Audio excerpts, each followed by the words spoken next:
এবার মেমারিতে নজর রাখবো। মেমারিতে গৃহবধূর ক্ষতবিক্ষত দেহ উদ্ধার হয়েছে। চাঞ্চল্য পূর্ব বর্ধমানের পূর্ব বর্ধমানের এই ঘটনা, যেখানে মেমারি থানার পুলিশ এসে দেহ উদ্ধার করে নিয়ে গিয়েছে। কে বা কারা খুন করেছে তা তদন্ত শুরু করেছে পুলিশ। মেমারিতে গৃহবধূর ক্ষতবিক্ষত দেহ উদ্ধার, পুলিশ তদন্ত শুরু করে দিয়েছে ইতিমধ্যেই। পূর্ব বর্ধমানের মেমারির ঘটনা, চাঞ্চল্য পূর্ব বর্ধমানের এই মেমারিতে এই ঘটনায় চাঞ্চল্য ছড়িয়ে পড়েছে। তবে কে বা কারা এই ঘটনার সঙ্গে জড়িত তা এখনো পর্যন্ত জানা যায়নি। তদন্ত শুরু করেছে পুলিশ। মেমারি থানার পুলিশ এর তদন্ত এখনই শুরু করে দিয়েছে।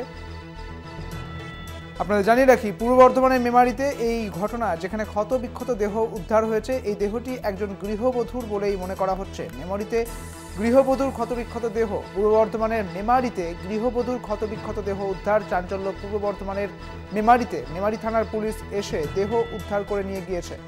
বিস্তারিত জানবো, আমাদের সঙ্গে রয়েছেন আমাদের প্রতিনিধি চন্দন সেনগুপ্ত। চন্দন, যে দেহ উদ্ধার হয়েছে সেই দেহ সম্পর্কে কি জানতে পারছেন?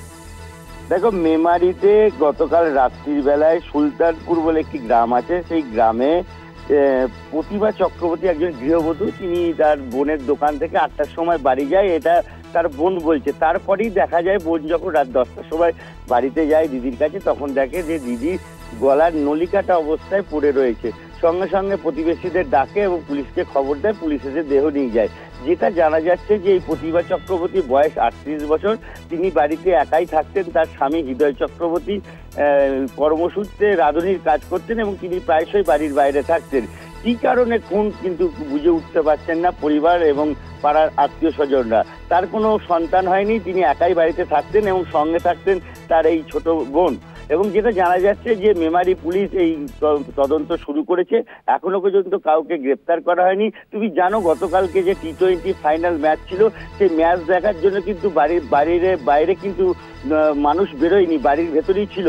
ঠিক সেই সুযোগ নিয়ে কি আততায়ীরা তাকে খুন করেছে, সেটাই কিন্তু তদন্ত শুরু করেছে মেমারি থানার পুলিশ। সুদীপ্ত, বেশ অনেক ধন্যবাদ চন্দন তোমাকে। আমাদের সঙ্গে ছিলেন আমাদের প্রতিনিধি চন্দন সেনগুপ্ত। মেমারিতে একটি দেহ উদ্ধার হয়েছে, এক গৃহবধূর দেহ উদ্ধার, তা ঘিরেই চাঞ্চল্য। এই মেমারি থানার পুলিশ এর তদন্ত শুরু করেছে।